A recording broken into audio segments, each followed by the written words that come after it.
ইরানে সামরিক হামলার উত্তপ্ত পরিস্থিতিতে এবার সরাসরি মুখ খুলেছে উত্তর কোরিয়া।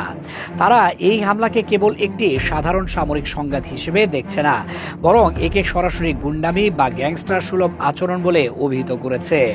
উত্তর কোরিয়ার মতে একটি স্বাধীন দেশের উপর এভাবে হামলা চালানো আন্তর্জাতিক আইনের চরম লঙ্ঘন এবং এটি কোনোভাবেই মেনে নেওয়া যায় না। গত রোববার 1 মার্চ উত্তর কোরিয়ার রাষ্ট্রীয় সংবাদ মাধ্যম KCNA-তে দেশটির পররাষ্ট্র মন্ত্রণালয়ের এক মুখপাত্রের একটি গুরুত্বপূর্ণ বিবৃতি প্রকাশিত হয়।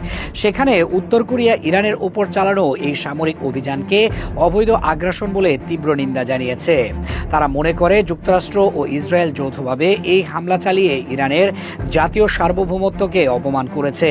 উত্তর কোরিয়ার ভাষায় কোনো দেশের অভ্যন্তরীণ বিষয়ে বা তাদের সীমানার ভেতরে এভাবে জোরপূর্বক ঢুকে পড়া বা হামলা চালানো কোনো সভ্য দেশের কাজ হতে পারে না। এই বিবৃতির মাধ্যমে পিয়ংইয়ং পরিষ্কার করে দিয়েছে যে তারা এই সংকটে ইরানের পাশেই আছে এবং যুক্তরাষ্ট্রের এই ধরনের কর্মকাণ্ডের ঘোর বিরোধী। উত্তর কোরিয়ার পক্ষ থেকে আরও বলা হয়েছে যে এই হামলায় যুক্তরাষ্ট্রের সরাসরি সম্পৃক্ত থাকাটা তাদের কাছে মোটেও আশ্চর্যজনক ছিল না।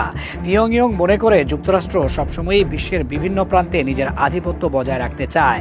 তাদের এই আধিপত্যবাদী মানসিকতার কারণেই ইরানের ওপর এমন একটি হামলা ছিল অনেকটা অনিবার্য। উত্তর কোরিয়া মনে করে যুদ্ধের এই পরিবেশ কোনোভাবেই গ্রহণযোগ্য নয় এবং এর ফলে সাধারণ মানুষের জীবন বিপন্ন হচ্ছে। উত্তর কোরিয়ার এই কড়া প্রতিবাদের পেছনে একটি বড় কারণ হলো তাদের নিজেদের রাজনৈতিক অবস্থান। দীর্ঘদিন ধরেই উত্তর কোরিয়া যুক্তরাষ্ট্রের নানা অবরোধ ও চাপের বিরুদ্ধে লড়াই করছে। তারা মনে করে যুক্তরাষ্ট্র যদি ইরানের সার্বভৌমত্বকে এভাবে খাটো করে দেখতে পারে, তবে তারা ভবিষ্যতে অন্য যে কোনো স্বাধীন দেশের ওপর একই ধরনের আচরণ করবে। এই কারণে উত্তর কোরিয়া ইরানের প্রতি তাদের পূর্ণ সমর্থন ব্যক্ত করেছে।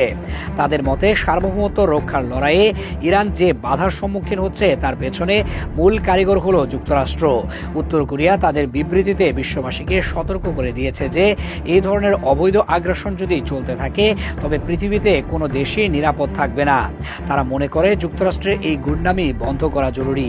মধ্যপ্রাচ্যের এই সংঘাত কেবল দুটি দেশের মধ্যে সীমাবদ্ধ নেই, এটি এখন বিশ্ব শান্তির জন্য বড় হুমকি হয়ে দাঁড়িয়েছে।